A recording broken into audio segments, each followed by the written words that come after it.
तो Coulomb's law हमने पिछली क्लासेस में देखा कि चार्ज दो तरीके के थे, पॉजिटिव और नेगेटिव, और ये भी देखा था कि सेम टाइप ऑफ चार्जेस एक दूसरे को रिपेल करते हैं, अपोजिट टाइप ऑफ चार्जेस एक दूसरे को अट्रैक्ट करते हैं। तो क्वेश्चन ये उठता है कि जो चार्जेस पे फोर्स लगेगा, चाहे रिपेलिंग हो चाहे अट्रैक्टिंग हो, उसका अमाउंट कितना होगा, और वो डिस्टेंस के साथ में और जो उन पे प्रेजेंट चार्ज होगा उसके अमाउंट के हिसाब से क्या किस चीज पे डिपेंड करेगा, कितना डिपेंड करेगा। तो इन सारी चीजों को देखने के लिए हम लोग पढ़ेंगे कूलम्स लॉ। तो कूलम्स लॉ बेसिकली क्या है, ये बताएगा कि टू चार्जेस के बीच में जो फोर्स लगेगा, it means it will discuss about electrostatic force, ठीक है, और वो उनके बीच के डिस्टेंस और मैग्नीट्यूड पे कैसे डिपेंड करेगा। तो let us suppose there are two charges q1 and q2. There are two charges q1 and q2 at a distance of r. There are two charges q1 and q2 at a distance of r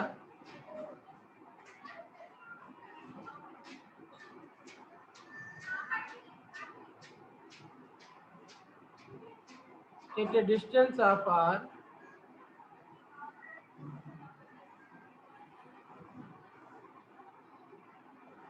at a distance of r, ठीक है, two charges at a distance of r and magnitude of the charges are q1 and q2. Then Coulomb's law states that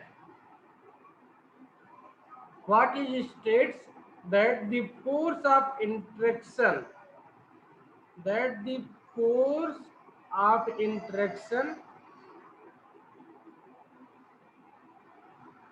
interaction means it may be either attraction or repulsion. The force of interaction between two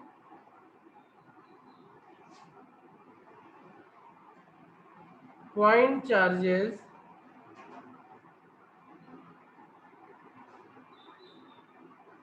is proportional to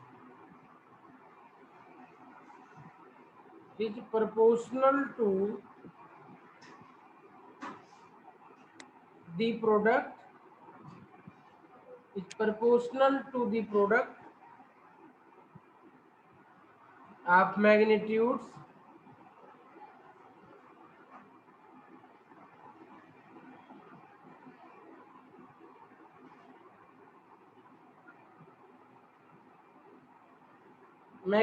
of the two charges, and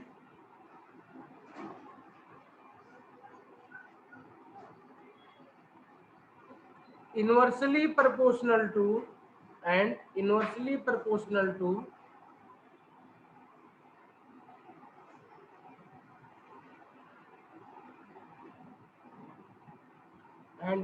proportional to the square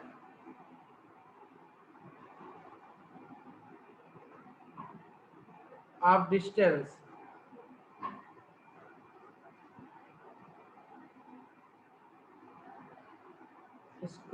distance between them, ठीक है। This law states that the force of interaction between two point charges is proportional to the product of magnitudes of the two charges and inversely proportional to the square of distance of between them. Suppose or let 2 point charges, let 2 point electric charges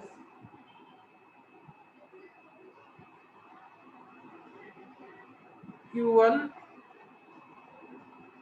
and Q2 be at rest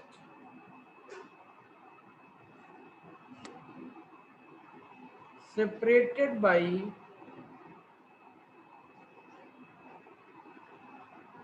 a distance r, then they exert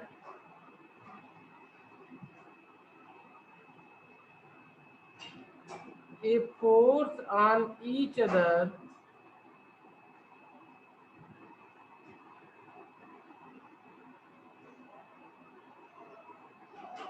which is given by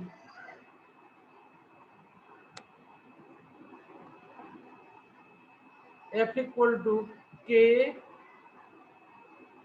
Q1 Q2 upon R square, where K is a proportionality constant known as electrostatic force constant.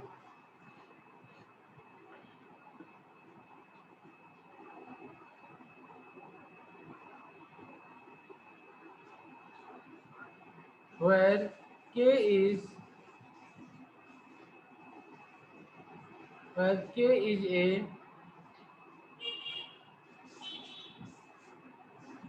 proportionality constant.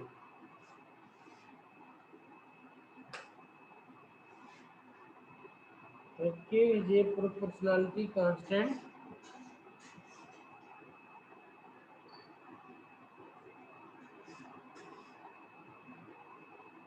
ठीक है, constant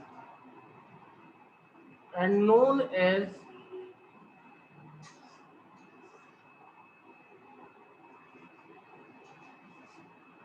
electrostatic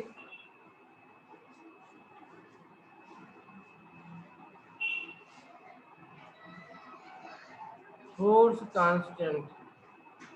This K has very significant role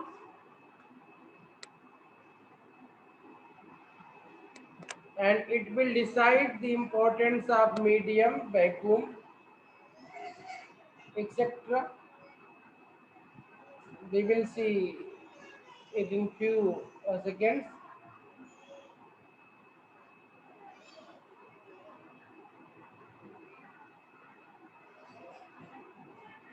Have you noted?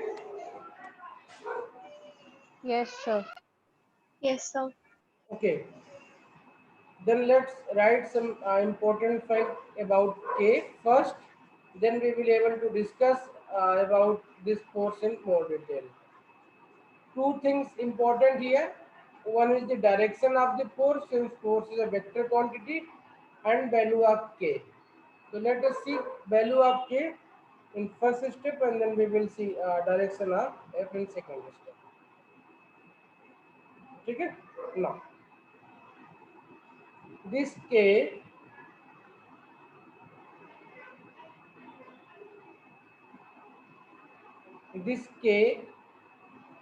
equal to 1 upon 4 pi epsilon, and this equal to 9 into 10 to power 9 Newton meter square Coulomb power minus 2 in SI unit. If in SI unit, if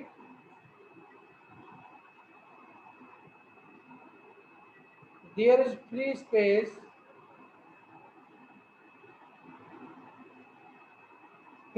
means vacuum,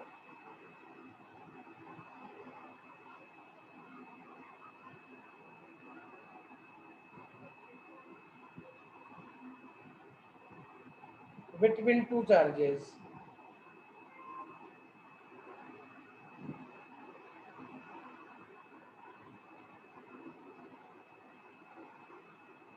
One may also note that here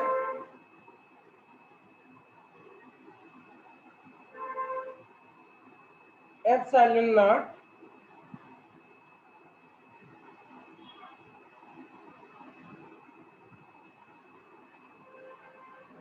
is 1 upon 4 pi k.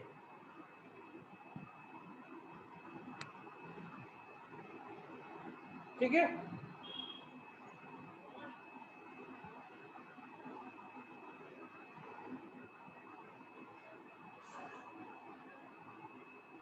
Yes, sir. This equal to 8.854 into 10 raised to the power minus 12. 8 5 10 to power minus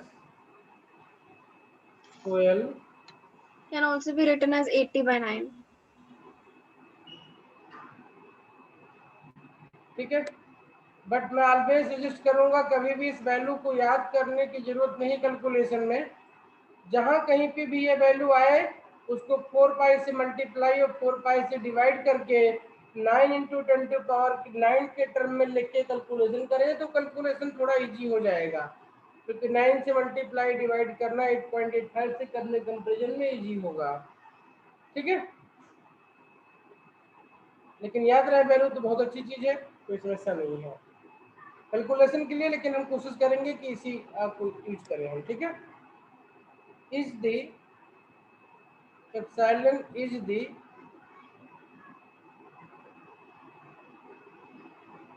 absolute electric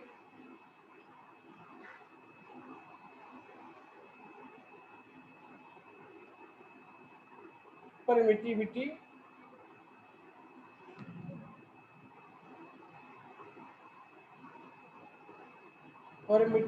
of the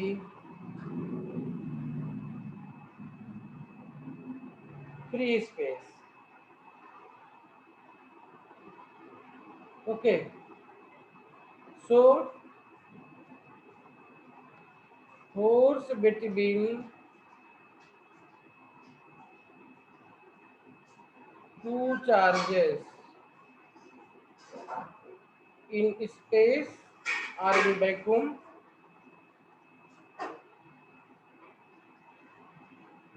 is given by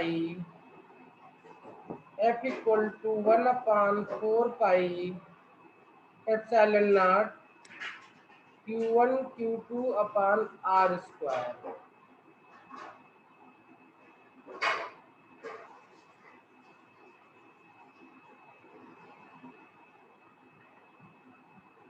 ठीक है, remember this equation is only applicable if point charges are placed in space, it means in vacuum.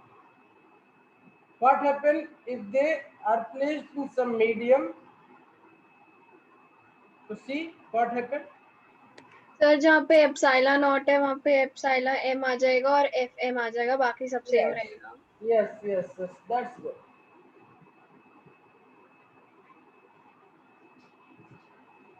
ठीक है, note कर लेते हैं। Equation 1 is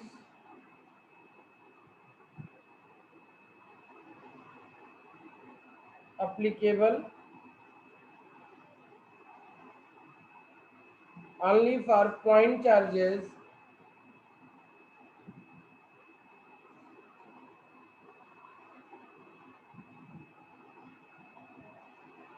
placed in vacuum.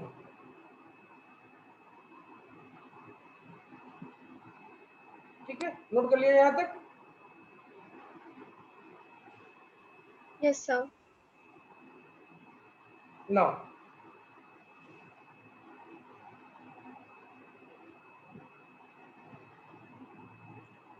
in a medium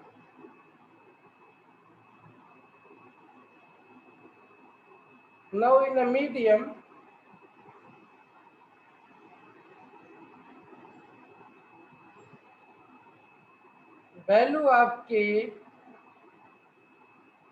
will change, so force will also change and it will become F dash. This F dash will equal to K dash Q1 Q2 upon R square, since Coulomb's law will hold good. Coulomb law is not going to be violated. Then only one thing left with us, that is K dash. So K will replace with K dash. Now, where this K dash can be written as, where K dash can be written as 1 upon 4 pi epsilon. 4 pi epsilon.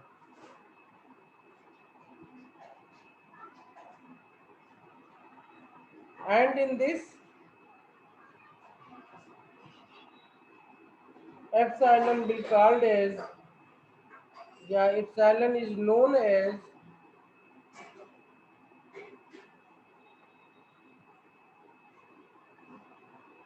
absolute electrical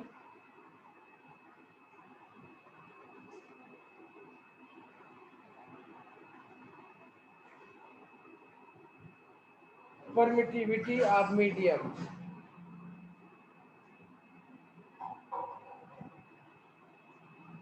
Okay. This means this force F dash will become 1 upon 4 pi epsilon Q1 Q2 upon R square. Now,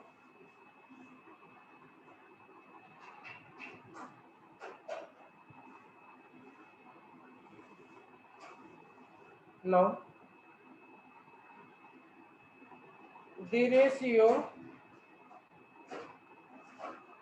epsilon upon epsilon naught, sometimes this is written as epsilon R, relative permittivity coefficient.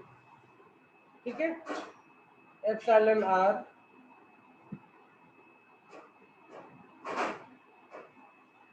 is known as relative electrical permittivity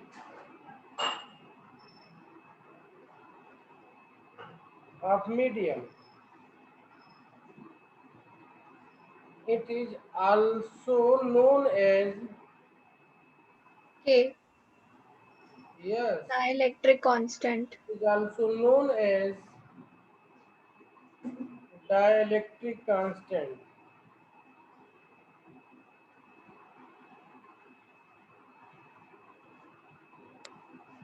Yes, and denoted by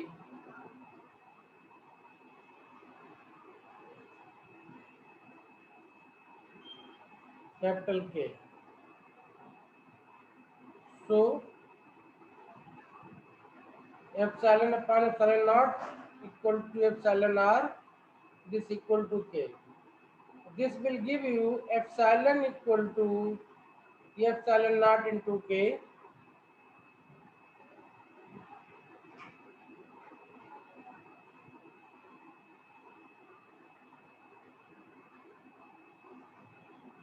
ठीक है, epsilon के। चाहे तो एक छोटा सा note यहाँ पे के के बारे में लिख सकते हैं, वैल्यू ऑफ के ग्रेटर देन और इक्वल टू 1। फॉर वैक्यूम ये 1 होता है, ईयर के लिए 1.006 होता है, ग्लास के लिए 3 to 4 होता है,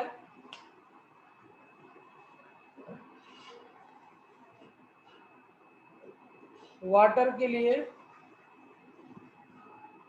ये वैल्यू याद होनी चाहिए आपको वाटर वाली, क्योंकि इसका यूज करेंगे केमिस्ट्री में भी करते हैं एक्सप्लेन करने के लिए, और यहाँ पे भी जरूरत पड़ सकती है हमको। ठीक है, 81।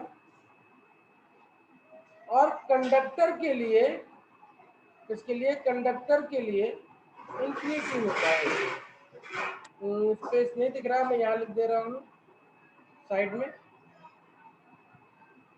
इसको ऐसे लिख दो तो ठीक रहेगा ना।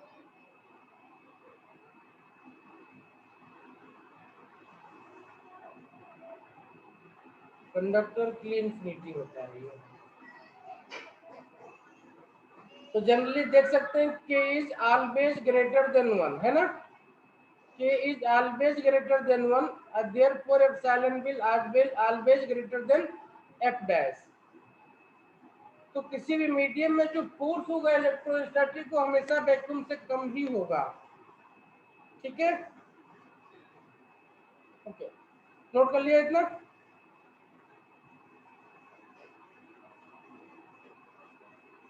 Yes, sir.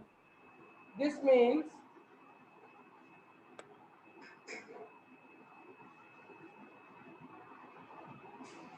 in general one may remember that k is always greater than 1 or equal to 1।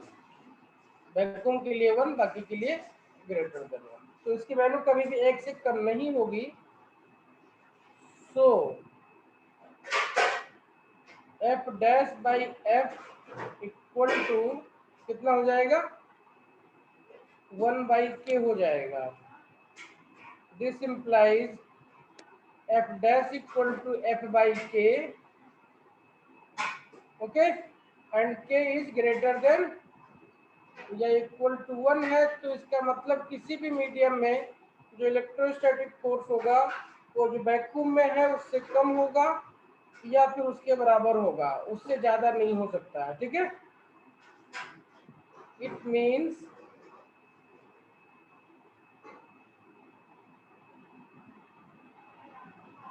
when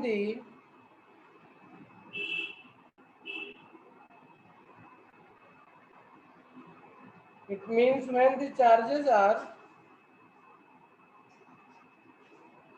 placed in a medium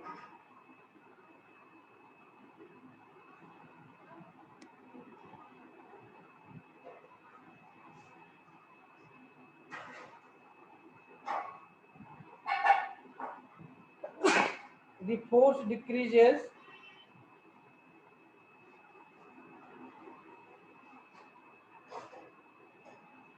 k times।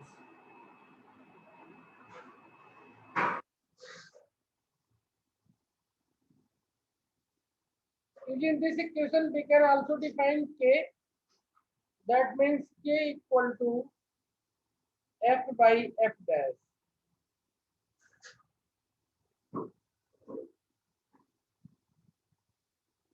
So the dielectric constant of a medium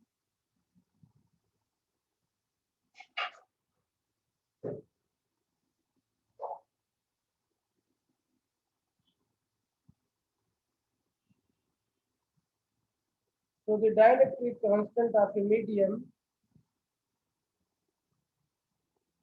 may be defined as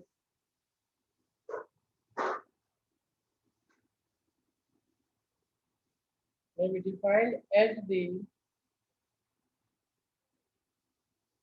ratio of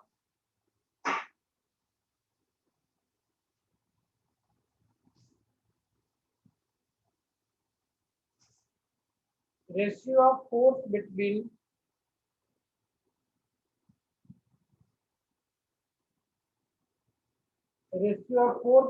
two charges when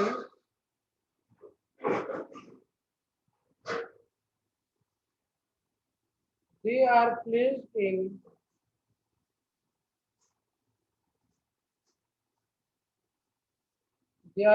in vacuum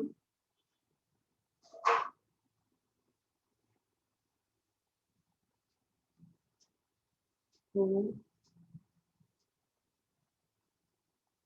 that when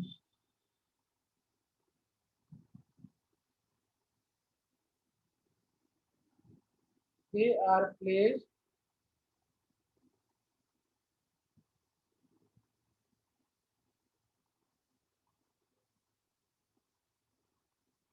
that medium at same separation।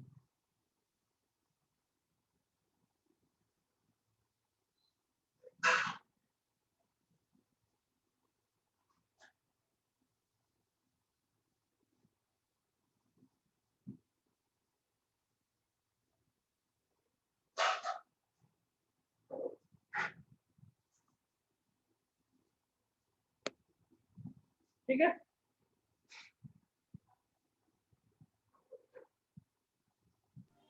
Sir last line का मतलब समझ में नहीं आया। जो dielectric constant है ये ratio है फोर्स का between two charges when they are placed in vacuum and they are placed in a particular medium. ये डाइलेक्ट्रिक कांस्टेंट मीडियम के लिए डिफाइन किया जा रहा है, ठीक है।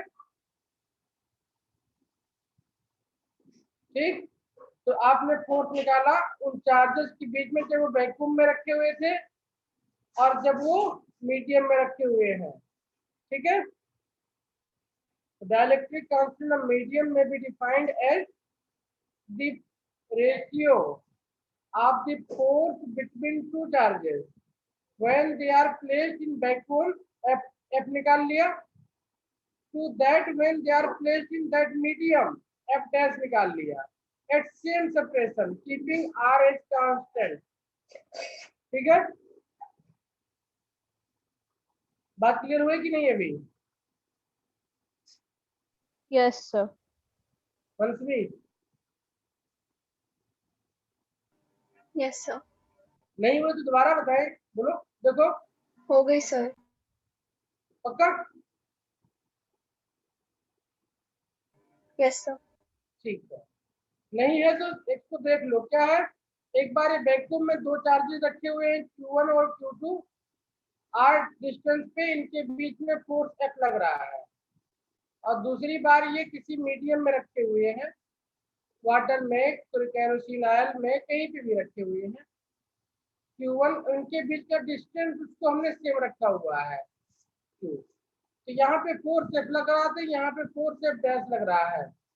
तो जो F बाई F डैश की वैल्यू होगी ये इस मीडियम का, जिस मीडियम में है ये डॉट डॉट दिख रहा है ना मीडियम, जिस मीडियम में है इस मीडियम का डाइलेक्ट्रिक कांस्टेंट हो जाएगा, ठीक है ना। तो important point one may remember here कि Coulomb's law is applicable only when R is less than 10 to power minus 15 metre, ठीक है। One may note this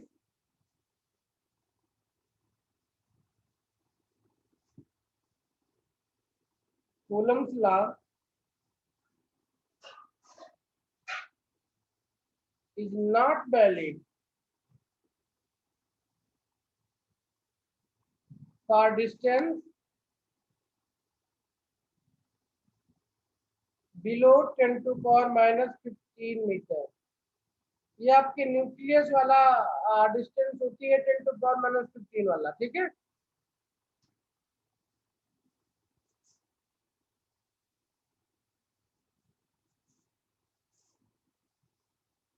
next point इसमें है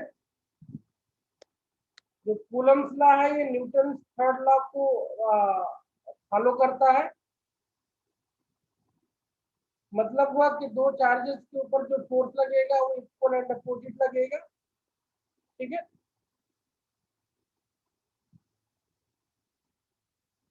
और सबसे इंपॉर्टेंट पॉइंट जो हमने छोड़ी थी उसको डायरेक्शन को लेकर के, ठीक है। उसको डायरेक्शन को लेकर के बहुत इंपॉर्टेंट पॉइंट है, तो उसको हमेशा याद रखें। This force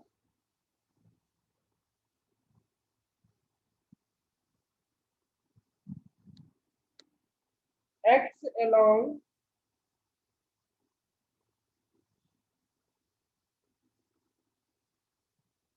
along the line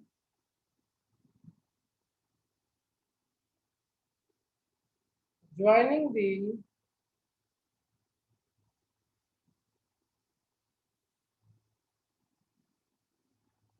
two particles.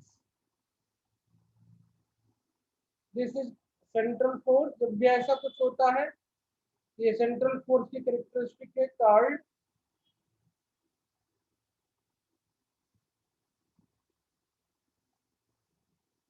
Central force. बाकी पॉइंट यूजुअल पॉइंट है।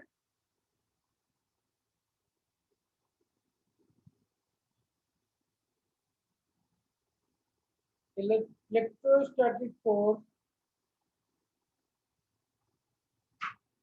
is a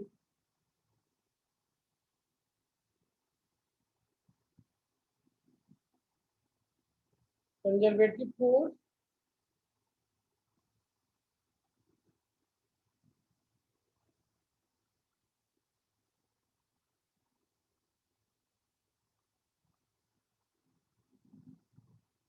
Coulomb's law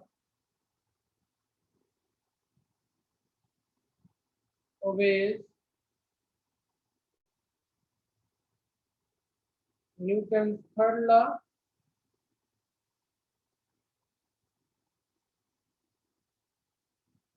that is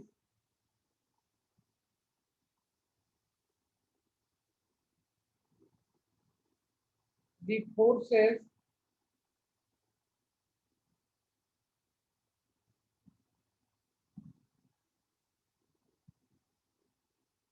exerted by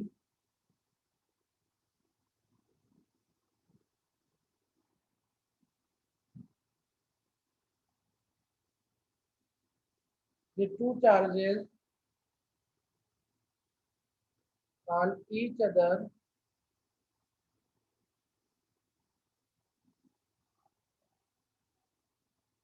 are equal and opposite,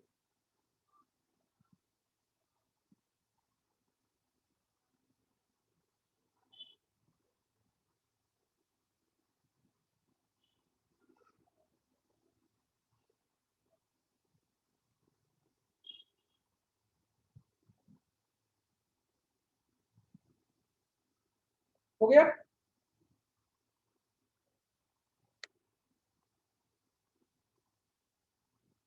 ऐसे होगा, ठीक है। तो कूलम्स लाइन वेक्टर फॉर्म में तो हमें अब एक्सेस बनाने पड़ेंगे, डायरेक्शन के साथ काम करना पड़ेगा। तो let us suppose these are our axis,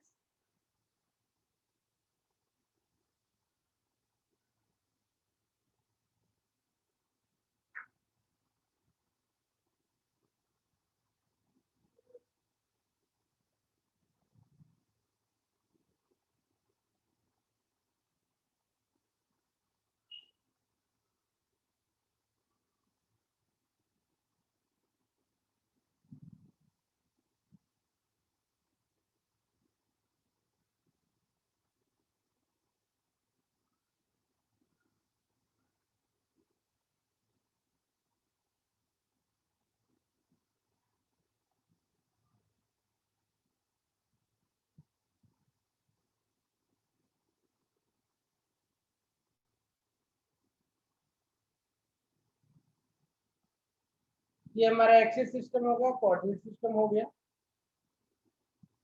और सपोज करते हैं कि हमारे जो पॉइंट चार्जेस है वो इस पॉइंट पे है। Let's say Q1 is here and Q2 is there. This is point A and this is point B.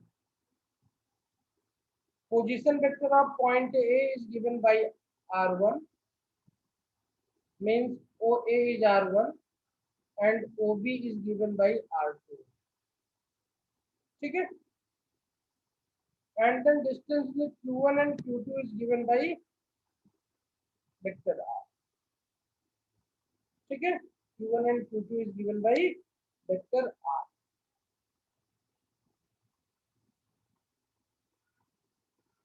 ठीक है। Direction of force F21. This will be direction of force F12. ठीक है।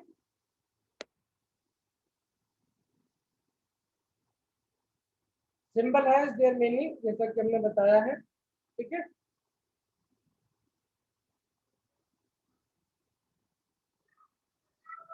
Let R is a vector. Let vector R. Let R is vector from A to B. ठीक है, हमें पता होना चाहिए कि OA R1 है, OB R2 है, डायग्राम में जैसा कि शो किया गया है। A to B, then this vector R is given by, this is AB। हमें पता है कि AB जब होता है तो AB को, this is AB, AB is always written as OB minus OA। ठीक है, ये बन जाएगा R2 minus R1। ठीक है, AB, ठीक है, OB minus OA। Magnitude of this R is magnitude of R2 minus R1।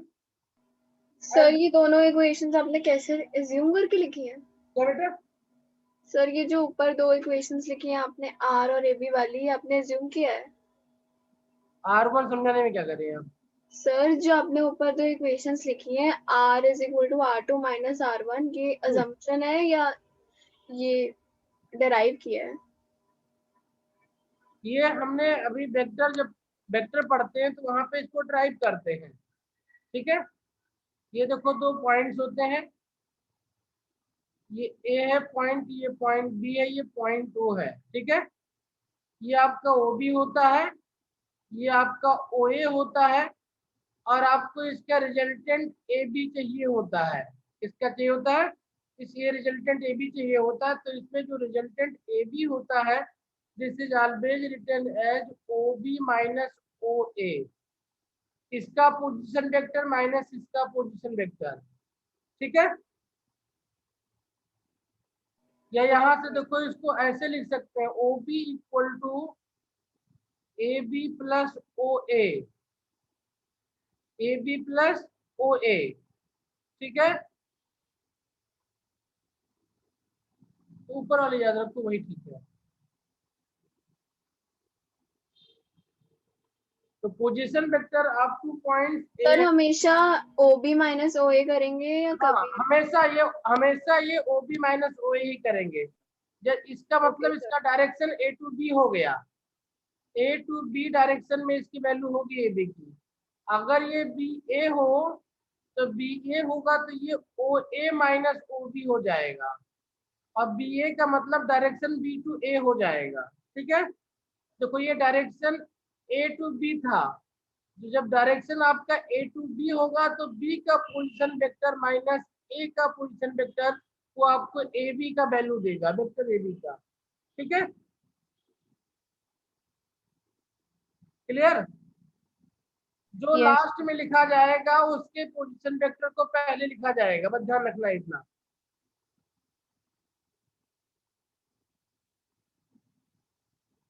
समझ में आ गई बात नहीं?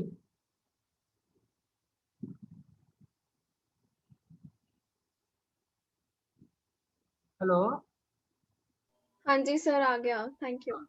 बस इसी चीज को ध्यान रखना कि डायरेक्शन में जिधर जा रहे हैं, एक्चुअली वेक्टर लॉ में हमने क्या देखा था कि हम दो वेक्टर हमारे पास है, एक वेक्टर यहाँ गया हुआ है, एक वेक्टर यहाँ पे गया हुआ है ना। अब इन दोनों का रिजल्टेंट हमको चाहिए, अगर क्या चाहिए, इन दोनों का रिजल्टेंट चाहिए, तो हम यहाँ से यहाँ का रिजल्टेंट देखना चाहते हैं या यहाँ से यहाँ का रिजल्टेंट देखना चाहते हैं। तो अगर यहाँ से यहाँ का रिजल्टेंट देखना चाहते हैं तो इसमें से माइनस ये कर देंगे। ठीक है, ये हमें मैग्नीट्यूड मिल जाएगा। अगर इसको यहाँ से यहाँ चाहिए तो इसमें से इसको माइनस कर देंगे। ठीक है, तो ट्रायंगल ला लगा करके ये हम निकालते हैं वहां।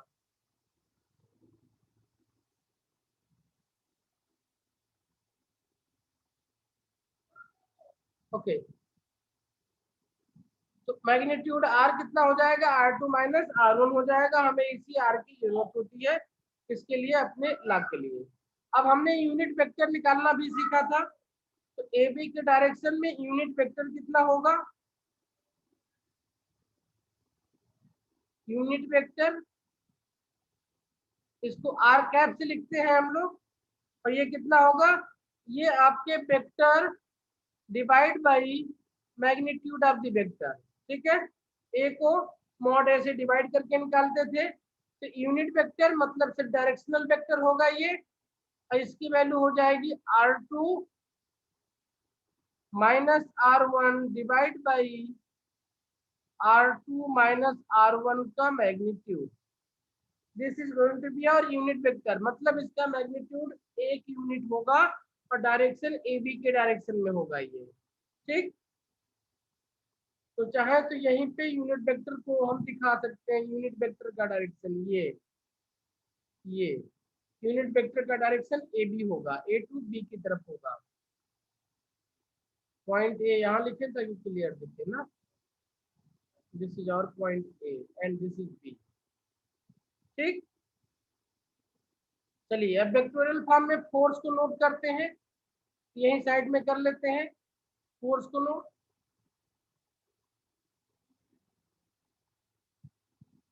अच्छा, अब फोर्स निकालते हैं Q2 पे due to Q1। Force on Q2 due to Q1, इसको क्या बोलेंगे? F21। Force on two due to 1, F21 बोलेंगे। ठीक है, F21 क्या होगा? Force on Q2 due to Q1, और इसकी वैल्यू कितनी हो जाएगी? 1/4 पाई Q1 Q2 upon R square. और डायरेक्शन चाहिए तो यूनिट वेक्टर लगा दिया डायरेक्शन वाला हमने। क्या लगा दिया? डायरेक्शन वाला यूनिट वेक्टर लगा दिया हमने। ठीक है, इसको सॉल्व कर सकते हैं। कैसे सॉल्व कर सकते हैं? इसको लिख सकते हैं 1/4 पाई Q1 Q2। अच्छा, इस टर्म को यहाँ पे साइड में सॉल्व करके फिर यहाँ लिखते हैं। देखो ये क्या है? 1/r²। यूनिट वेक्टर r है, इसकी वैल्यू हो जाएगी 1/r²। यूनिट वेक्टर का मतलब होता है vector r by r। Vector r by r है ना? क्या होगा? Vector r by r। देखो जो r² होता है वो आपके मॉडुलस का स्क्वायर भी स्क्वायर वही सेम चीज होगा वो, तो उससे कोई इफेक्ट नहीं पड़ने वाला है। ये r की वैल्यू ही हो जाएगी।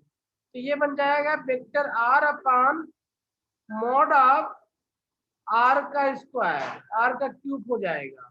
क्या हो जाएगा ये? r का cube. Remember, r square is mod r square. ठीक है, r square is mod r square. तो नीचे हो जाएगा 1/r³, ऊपर वेक्टर r हो जाएगा। ठीक है, तो इस इक्वेशन को डायरेक्टली लिख सकते हैं vector r divide by r की वैल्यू r1 माइनस r2, इसका क्यूब लिख सकते हैं। तो अभी r क्लियरली डायरेक्शन दिखा रहा है कि F21 का डायरेक्शन a टू b की तरफ होगा। कहाँ पे होगा? a टू b की तरफ होगा डायरेक्शन इसका। ठीक है, a टू b की तरफ होगा। ध्यान रखना कि यहाँ पे Q1 and Q2 are like charges. Q1 and Q2 are like charges.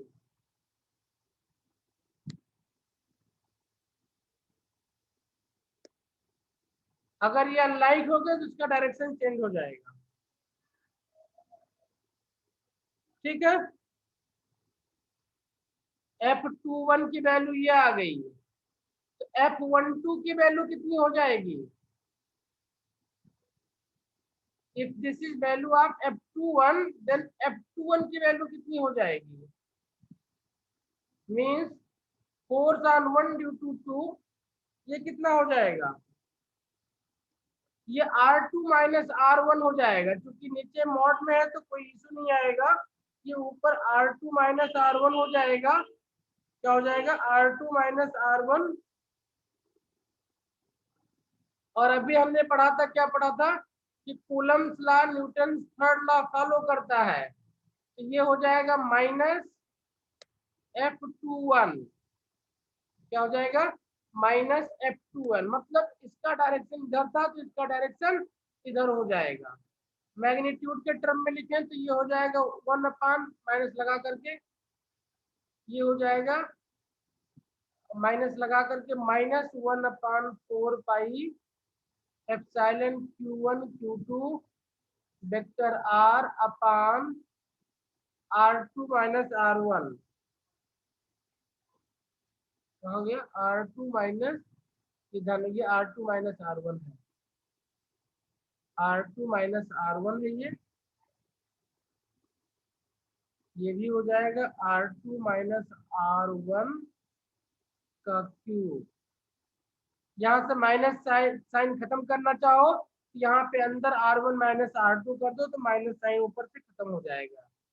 ये बन जाएगा 1/4 pi epsilon Q1 Q2 R अपान, बहुत मैं हौच पौच कर रहा हूँ, मैं इसको आगे लिखना प्रेफर करूंगा नेक्स्ट पेज पे। यहाँ से इसको हटा दे रहा हूँ, नेक्स्ट पेज पे लिखूंगा इसको, ठीक है। ये समझ में नहीं आएगा कुछ। ओके ओके ओके, यहाँ पे लिखा जा सकता है, कोई नहीं, नेक्स्ट पेज पे लिख देता हूँ उसको। इतना नोट कर लिया, F21 नोट कर लिया ना।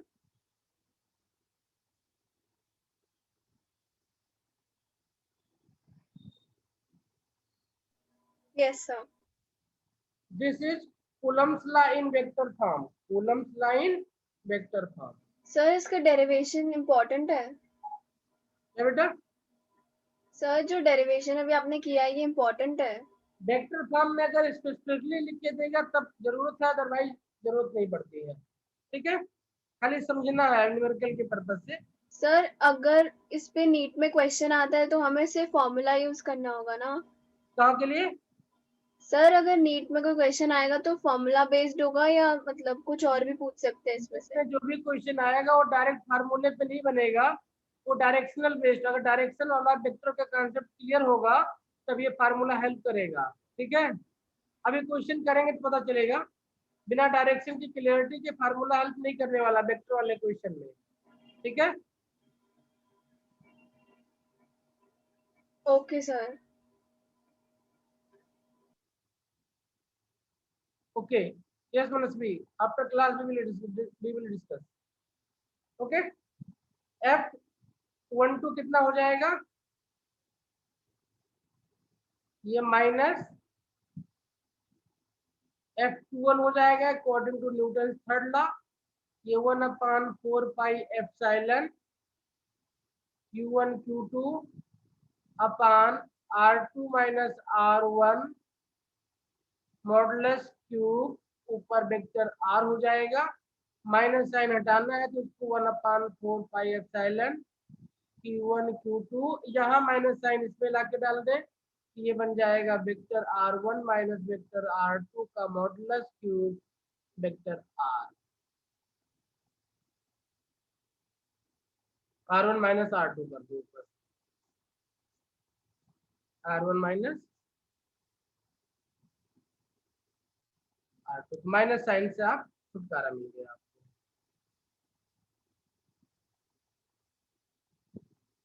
थोड़ा सिस्टमेटिक लिखें तो इसको ऐसे लिख सकते हैं Q1 Q2 अपान 4 pi epsilon R1 minus R2, ये वेक्टर है, अपान R1 माइनस R2 क्यूब, ये मैग्नीट्यूड है वेक्टर का, ठीक है। नाउ अब इसके बाद में जो स्टार्ट होने जा रहा है ये बहुत इंपॉर्टेंट होगा, इसी पे क्वेश्चन आने वाला आएगा आपका, ठीक है। तो अभी तक जो था ये डेरिवेशन है, ये डेरिवेशन इस तरीके का कि आप इसके हेल्प से प्रूव कर सकते हैं कि जो दो लाइक चार्जेस हैं उन पे जो फोर्सेस लग रही हैं वो एक दूसरे पे अपोजिट लगती हैं, इक्विवेलेंट अपोजिट लगती हैं। इनको वेक्टर फॉर्म में इस तरीके से लिख सकते हैं अगर सीबीएसई बोर्ड में क्वेश्चन को पूछा जाए तो। अदरवाइज सिर्फ कॉलम्स लॉ पूछेगा तो जो पहले वाले किया था हमने सिर्फ उतना लिख के छोड़ देंगे उसको, ठीक है। चलो अब देखते हैं आगे superposition principle.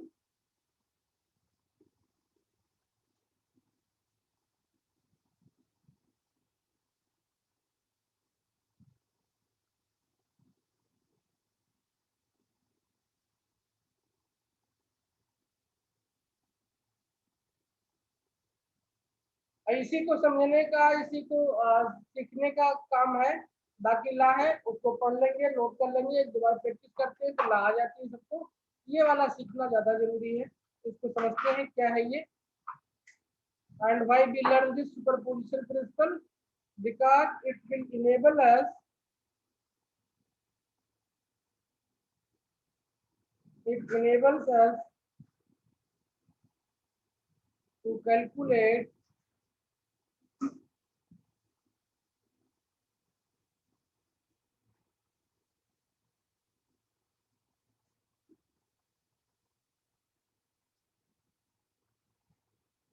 force acting on a charge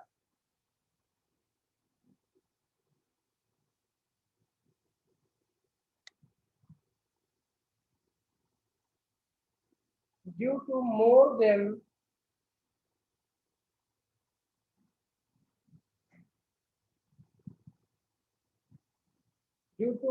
one charge.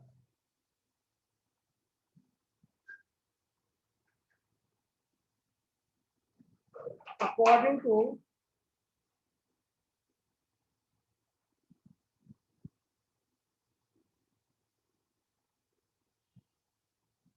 superposition principle,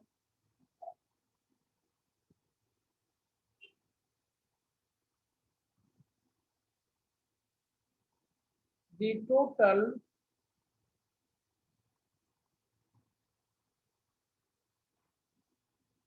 force on a given charge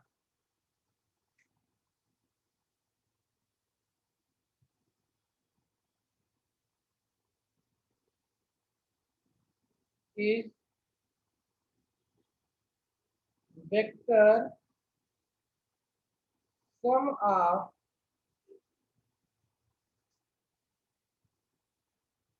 all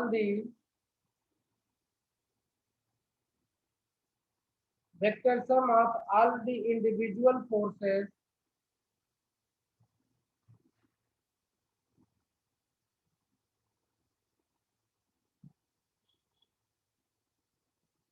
exerted by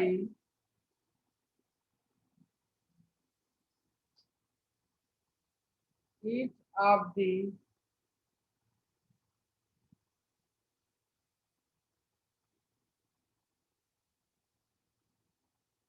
other charges.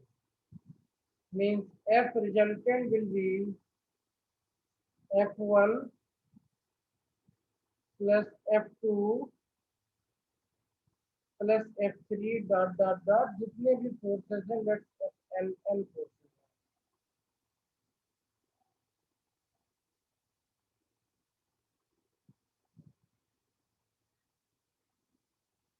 इसको कैलकुलेट करते समय सबसे इम्पोर्टेंट पॉइंट जो काम की आती है वो ये है,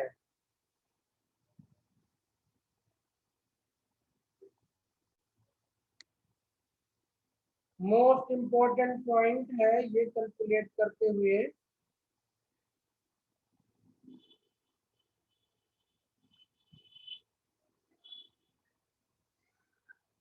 important point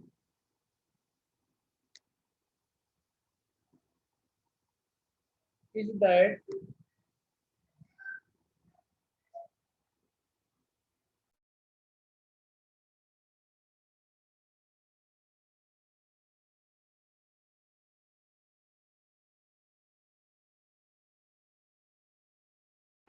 important point is that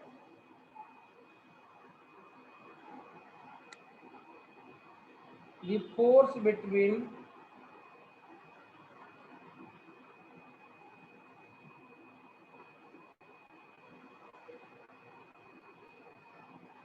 two charges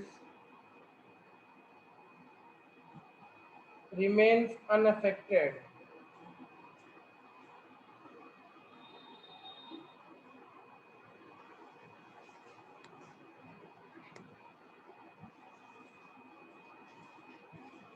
due to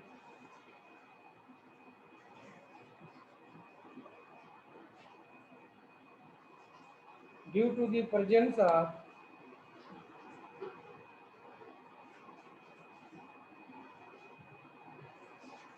a third charge। जरा इसको समझते हैं डायग्राम बना करके।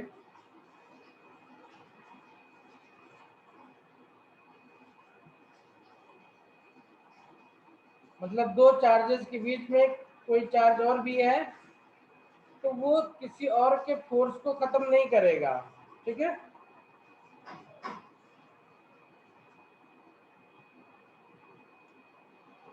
ये नोट कर लिया। Yes sir.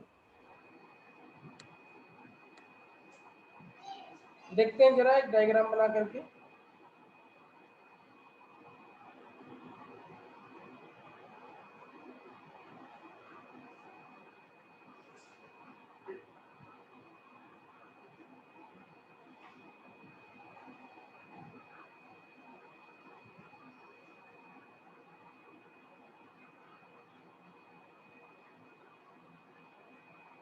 सपोज कि यहाँ पे चार्जेस हैं Q1, यहाँ पे कोई चार्ज Q है,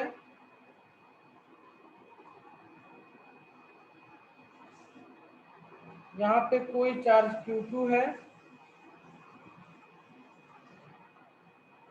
यहाँ पे कोई चार्ज Qn है, और सबके सब लाइक चार्जेस हैं ताकि डायरेक्शन नोट करने में समस्या ना हो। तो Q1 Q1 Q1 Q2 dot dot Qn are like charges.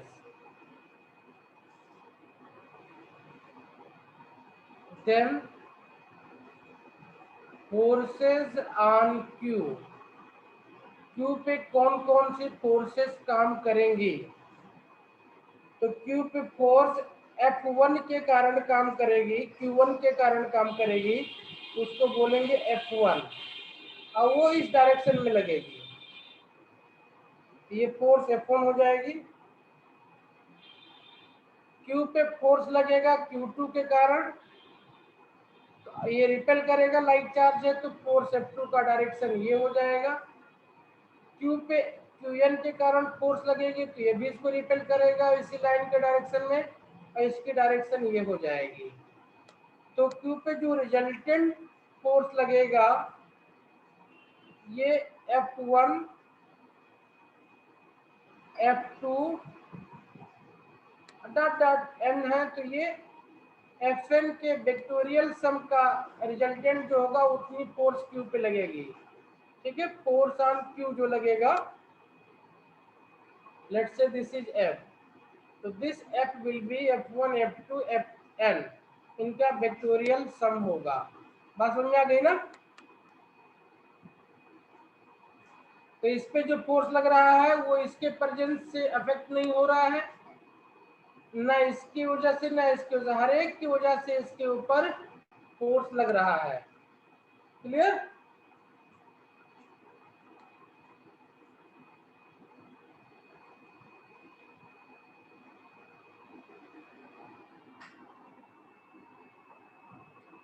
तो Coulomb's law and principle of superposition, अगर आप इन दोनों बातों को ध्यान में रखें तो पूरा का पूरा इलेक्ट्रोस्टैटिक्स आप सॉल्व कर सकते हैं इजीली। तो अब कुछ क्वेश्चन करके देखते हैं और देखते हैं क्या इसे हम कर पा रहे हैं कि नहीं कर पा रहे हैं, ठीक है।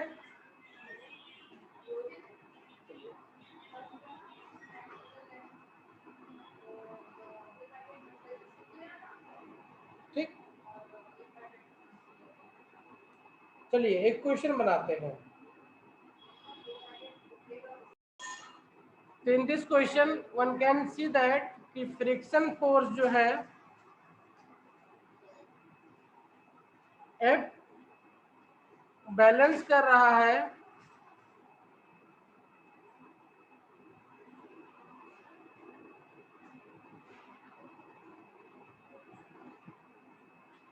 will balance the electrostatic repulsion क्यों? क्योंकि सेम चार्ज है। So this F equal to F हो जाएगा, और हमको पता है, क्या पता है कि जो फ्रिक्शनल फोर्स F होता है वो आपका म्यू mg होता है, और जो इलेक्ट्रोस्टैटिक फोर्स होता है वो 1/4 पाई एप्सिलॉन 1/4 पाई एप्सिलॉन, और क्योंकि दोनों पे सेम चार्ज है तो तो इसको क्यू स्क्वायर लिख सकते हैं अपन आर स्क्वायर लिख सकते हैं। वैल्यू दी हुई है, यहाँ से म्यू निकल जाएगा, तो this implies mu equal to 1/4 की वैल्यू होती है 9 इंटू 10⁻⁹। क्यू आपको 10⁻⁻7 कूलम दिया हुआ है, तो इसका स्क्वायर करेंगे तो 10⁻⁻14 हो जाएगा। इसको डिवाइड करना है, किससे डिवाइड होगा? आर स्क्वायर और एम जी से डिवाइड होगा ये, ठीक है। किससे? आर स्क्वायर और एम जी से। तो m आपको कितना दिया हुआ है इसमें? 5 ग्राम, मतलब 5 इंटू 10⁻³ kg। तो 5 इंटू 10⁻³ kg। g की वैल्यू आप नॉर्मली 10 लेते हैं, तो 10 ले लिया हमने भी यहाँ पे, ये mg हो गया। r की वैल्यू 10 सेंटीमीटर है, तो 10 सेंटीमीटर का मतलब होता है 0.1 मीटर, तो 0.10 का स्क्वायर हो गया ये, ठीक है। Okay, Yes, sir. ठीक है। इसको सॉल्व कर ले तो म्यू की वैल्यू निकल जाएगी। म्यू की वैल्यू कितनी आ जाएगी? ये 10⁻⁻2 नीचे हो जाएगा, तो -2 और -3 -5 एक घट करके -4 हो जाएगा, -4 ऊपर जाके प्लस हो जाएगा, तो 9 5 14 14 कैंसिल हो जाएगा। ये 9/5 कितना आ जाएगा? ये 9/5/10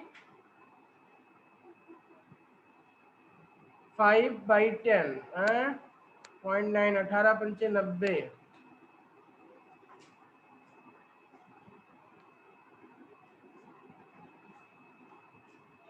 कर लो सॉल्व, बताओ कितना आ जाएगा?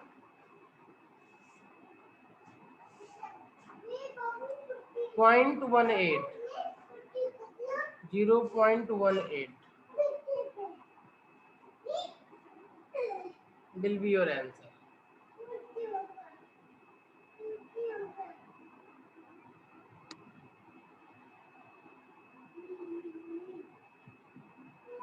ठीक है।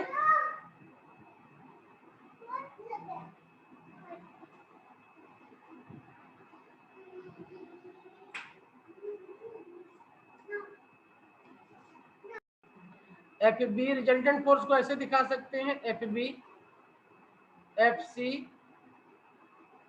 And F A. हम देख सकते हैं क्लियरली कि इनके बीच का जो एंगल होगा वो कितना होगा।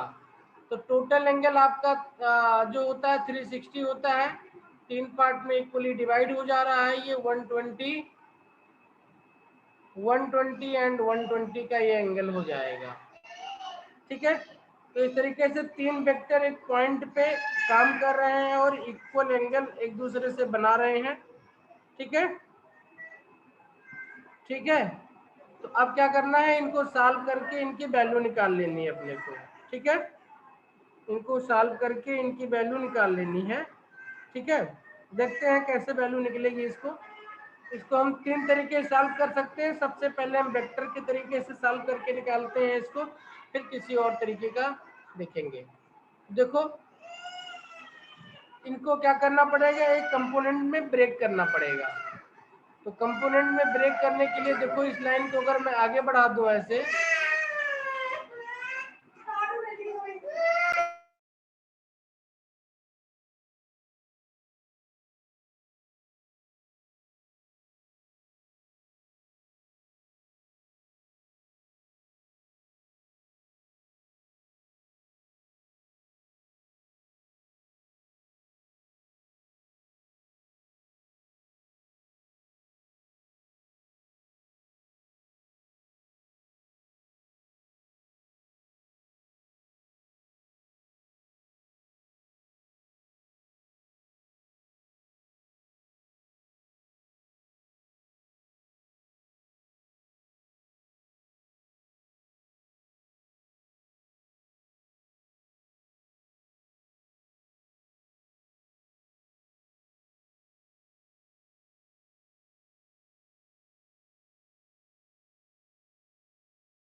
ठीक है बेटा, तो देखो क्या है, इस फोर्स को ब्रेक करेंगे, पहले हम वेक्टर को सीखते हैं, इस फोर्स को ब्रेक करते हैं और देखते हैं कैसे बनेगा ब्रेक करने पर ये। चलिए तो देखते हैं एंगल क्या बनेगा। इनको एक्स और वाई एक्सिस में ब्रेक कर लेते हैं।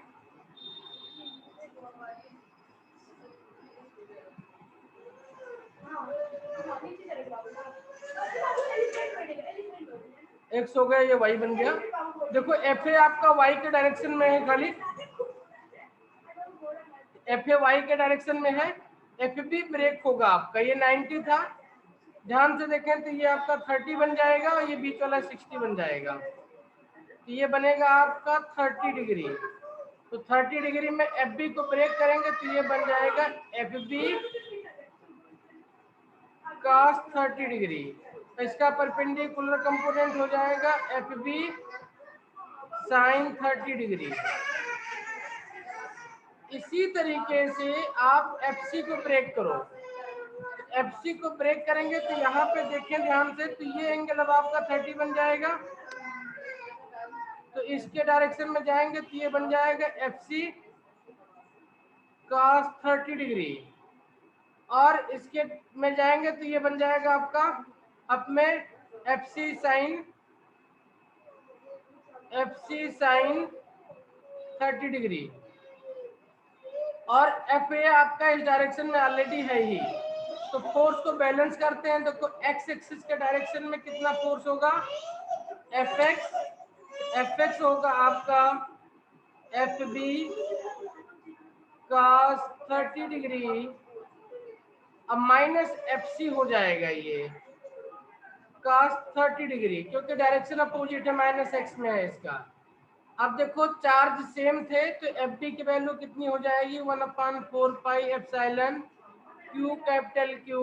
और देखो ध्यान से देखो, तो ये जो ओबी की डिस्टेंस होगी, अगर मैं इसको मान लूँ आर, तो यही डिस्टेंस आपकी इसकी भी होगी, यही डिस्टेंस आपकी इसकी भी होगी, तो डिस्टेंस दोनों की आर ही होगी, आर स्क्वायर होगा।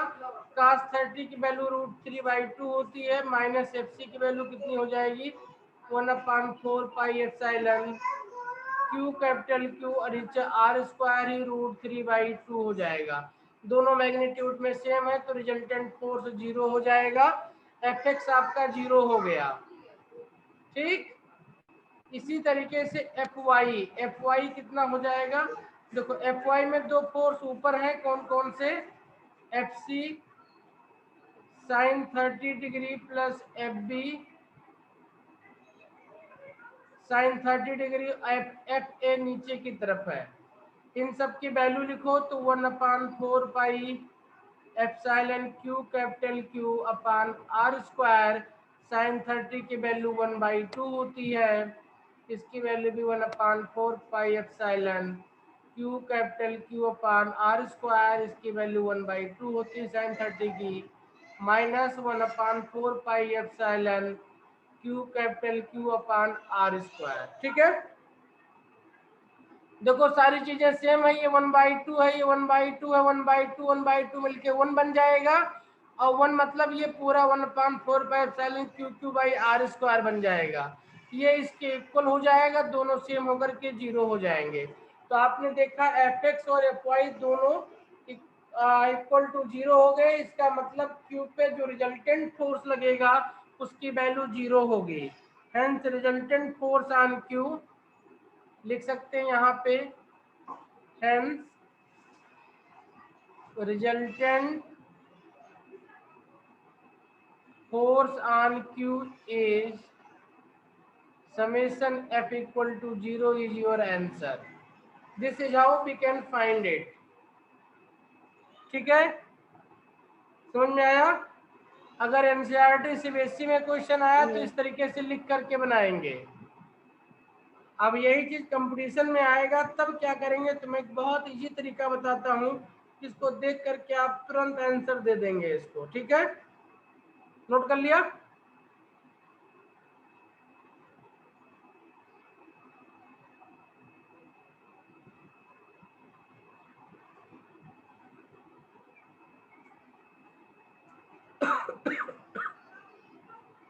हो गया, यस सर, हो गया। चलिए अब कंपटीशन में आएगा तो क्या करेंगे, तो इस चीज को याद रखेंगे, इस रूल को। The resultant of 3 equal coplanar vectors, the resultant of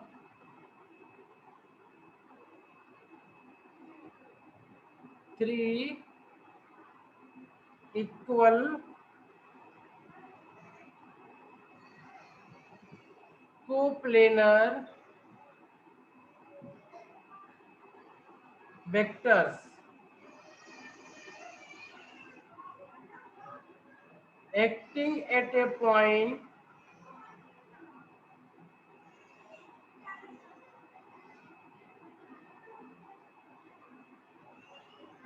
will be zero if these vectors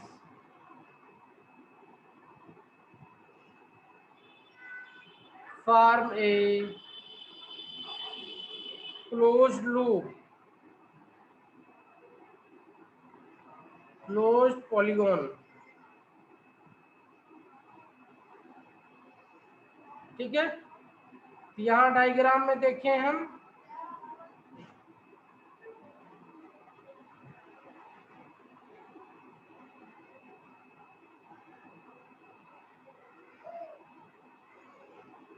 यहाँ डायग्राम में देखें कि ये चार्जेस क्यू क्यू क्यू थे, ये लग रहे थे किस पे, एक क्यू पे, तो इनकी वजह से जो फोर्सेस बन रही थी उनके डायरेक्शन थे ये और ये। इन फोर्सेस को ले लो, इन फोर्सेस को ले लो और फोर्सेस को प्लॉट करो। तो देखो ये F1 हो गया आपका, F1 हो गया, ये F2 यहाँ जा रहा है तो F2 को यहाँ से प्लॉट कर दो,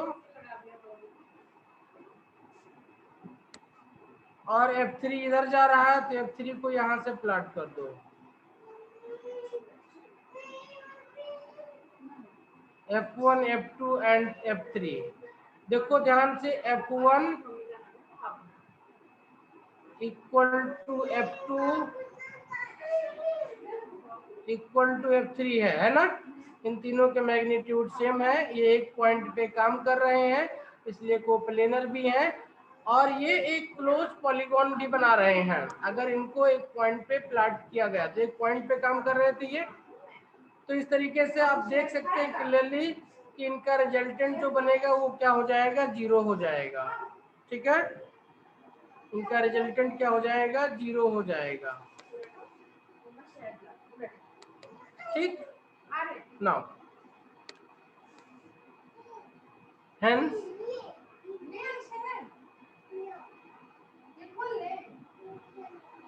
the vector sum